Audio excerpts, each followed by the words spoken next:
In 1970, something strange appeared on the racetracks of North America. It looked like a race car, but it sounded different. Fans in the stands stared. Other teams got nervous. The cars seemed to stick to the track like glue, even around tight corners. It was not using magic. It was using air. This was the Chaparral 2J, also known as the Sucker Car, built by a small Texas company called Chaparral Cars. This car came from the minds of Jim Hall and Hap Sharp. They were not just race drivers, they were engineers who liked to try new things, some of which annoyed their competition quite a lot. Chaparral Cars had already made a name by trying unusual ideas, but the 2J was something else. While other cars depended on speed to create downforce, the 2J created it even when standing still. It used two large fans at the rear, each about 43.2 centimeters wide. These fans were not powered by the main engine. Instead, they were powered by a small Rockwell snowmobile engine. It was only 274 cubic centimeters and made about 45 horsepower. The fans pulled air out from under the car, creating low pressure, which made the car press down onto the track. This helped it stay stable and fast through corners. It was like having invisible glue on its tires. To make sure the system worked, the Chaparral team added Lexan plastic skirts around the sides and back of the car. These skirts moved with the road surface to seal the bottom of the car and keep the low-pressure area intact. This meant the 2J could get grip even on slow corners where other cars would struggle. The main engine was a Chevrolet V8 made from aluminum. It sat in the middle of the car and made around 660 horsepower at 6,800 revolutions per minute. Torque was about 881 newton meters at 5,600 revolutions per minute. The engine was connected to a 3-speed automatic transmission designed by Chaparral themselves. The total weight of the car was about 1,800 pounds. With that kind of power and lightweight, the car was very fast in a straight line and in the corners. The chassis was built from reinforced aluminum alloy and covered in fiberglass panels. The front suspension had double wishbones, coil springs, and shock absorbers. It also had an anti-roll bar. The rear used a Dedian axle, leading arms, coil springs over self-leveling shocks, and another anti-roll bar. With all this tech, the 2J was designed to stick to the road in a way that no other car could at the time.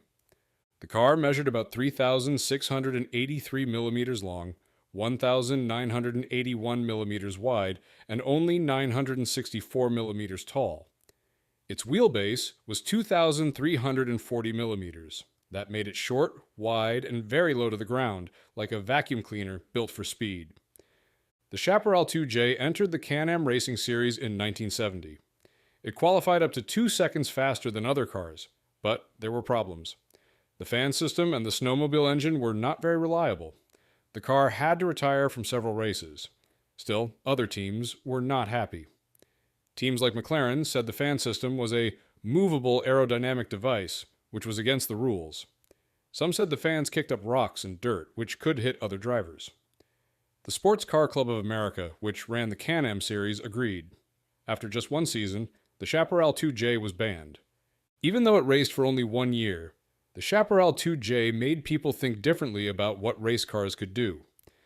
Years later, in 1978, the Brabham BT46B used a similar fan system in Formula One, but it was also banned after one race.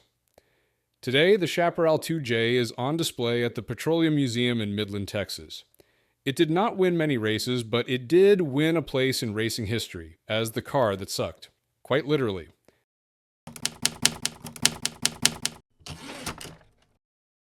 In 1955, a small and strange-looking car rolled onto the Monza circuit in Italy. It was low to the ground, shaped like a bullet, and it made a buzzing sound like a large insect. This car was the 1954 Monoposto Nibbio 2. It was not made by a large car company or a famous designer trying to win races. It was built by an Italian man named Giovanni Lurani Cernuschi, who was an engineer, a racing driver, and also a journalist. Yes, he did all three. And instead of chasing trophies, he wanted something else: speed records. Giovanni Lurani was not new to building strange little cars. Back in 1935, he built the original Nibbio 1, which was a small vehicle made by Carrozzeria Riva. That car already showed that Lurani had a unique way of thinking, but 2 decades later, he was ready to try again, this time with better materials, better design, and a better plan. The Nibbio 2 had only one seat. That is what monoposto means in Italian. The body was designed by Giovanni Savonuzzi, a man known for futuristic ideas. It was built by Carrozzeria Ghia, a well-known Italian car body manufacturer. The shape of the car was long, sleek, and very smooth, like something you might see in a science fiction comic from the 1950s. But it was not just about looks. Underneath that shiny shell was a very tiny engine, a single-cylinder Moto Guzzi motorcycle engine. Yes, a car powered by a motorcycle engine. That engine may sound weak by modern standards. After all, it came from a motorcycle and not even a big one.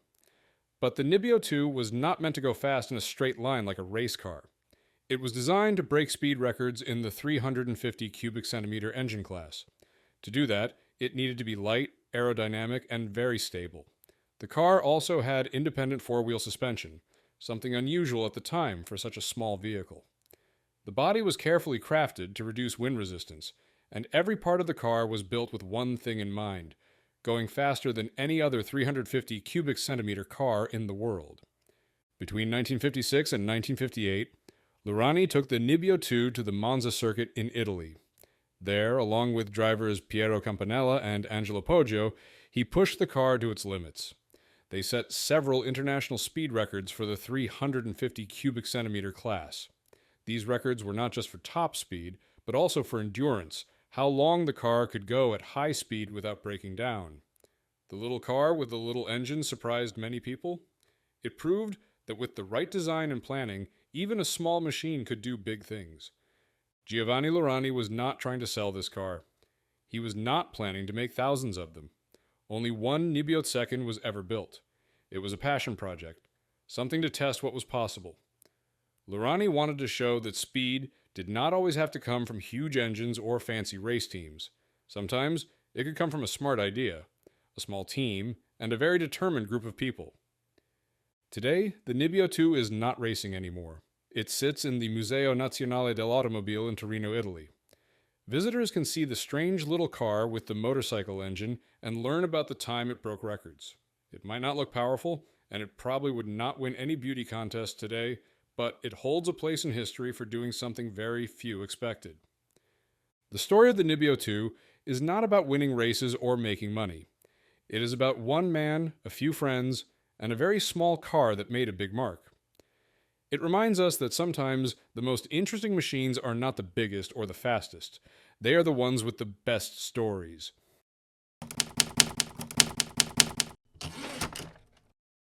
In 1970, something bold and a little rushed rolled onto the Formula One grid, the March 701. This car, sometimes called the T-Tray because of its flat and wide shape, was built by a brand new company called March Engineering. The name March came from the initials of its founders, Max Mosley, Alan Rees, Graham Coker, and Robin Hurd. These four men were not known as underdogs, but they sure were trying to do a lot in a very short time. Their goal? Compete in Formula One racing, and they wanted to do it fast. So, with only about 3 months of development time, they launched their first car, the March 701. Robin Hurd was the main designer of the 701. He had help from Peter Wright, who was known for working with aerodynamics. The design of the March 701 was very straightforward, mostly because there just was not enough time to get fancy. It had a monocoque chassis made from aluminum alloy called L72 Alclad, with some cast magnesium parts for structure. The engine was the famous Ford Cosworth double four-valve, a 2,993 cubic centimeter V8 engine placed in the middle of the car. It worked as a stressed part of the chassis, meaning the engine helped hold the whole car together. It was paired with a 5-speed manual gearbox made by Hewland called the DG300. The 701 had a 93-inch wheelbase and weighed about 1,246 pounds. The suspension system was conventional, using outboard springs and dampers. It did not try to reinvent anything here. What stood out most was its fuel tanks. These were side-mounted and shaped like small wings. designed by Peter Wright and made by Specialized Moldings. They looked cool, but they were not very effective at producing ground effect, which is how race cars use airflow to stick better to the road. The lack of side skirts and end plates meant the tanks were more about looks than function, sort of like racing with sunglasses on at night. At first, the March 701 seemed to work well. Jackie Stewart won the 1970 Spanish Grand Prix in one. Chris Amon also picked up a win in the non-championship Silverstone International Trophy. Stewart even won other races like the Race of Champions and the International Trophy. But the early wins did not last. As the season went on, other teams like Lotus and Ferrari showed up with more advanced cars, and the 701 started falling behind. March Engineering built 11 of the 701 chassis. Some were used by the Marchworks team, with drivers like Chris Amon and Joe Siffert. Other cars were sold to private teams like Tyrrell Racing Organization and Antique Automobiles. Ronnie Peterson also drove a 701. Because the car had early success, many privateers were interested in using it, but they all soon noticed the same problem. It could not keep up once rivals improved their cars. By 1971, March knew they had to move on. They created a new car called the March 711. This one had a unique front wing that looked like a T-tray, which made the nickname even more accurate. The 701 helped March Engineering make a name for itself, but it also showed how tough it is to build a competitive Formula One car, especially when you do it in only 3 months. Sometimes fast work gets you on the grid, but staying there takes more than a clever name and a wide fuel tank.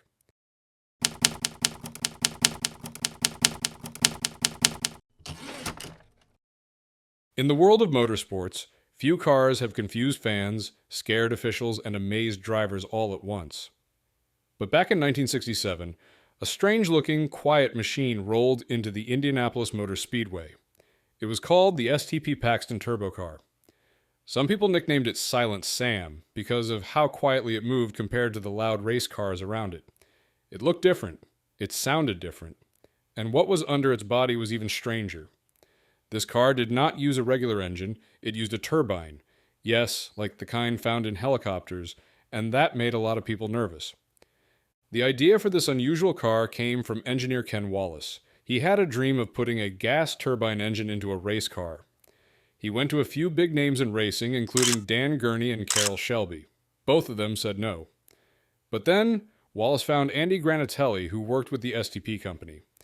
Granatelli was known for trying wild ideas. He agreed to help, and the work started in early 1966 at STP's Paxton division in Santa Monica, California. The car's design was new in many ways. The driver sat on the right side, the engine was on the left. It used a four-wheel drive system from Ferguson. Instead of a normal clutch and gearbox, the car had a torque converter. That meant the driver could just take his foot off the brake, and the car would move forward. It also had a large air brake behind the driver's seat to help slow it down.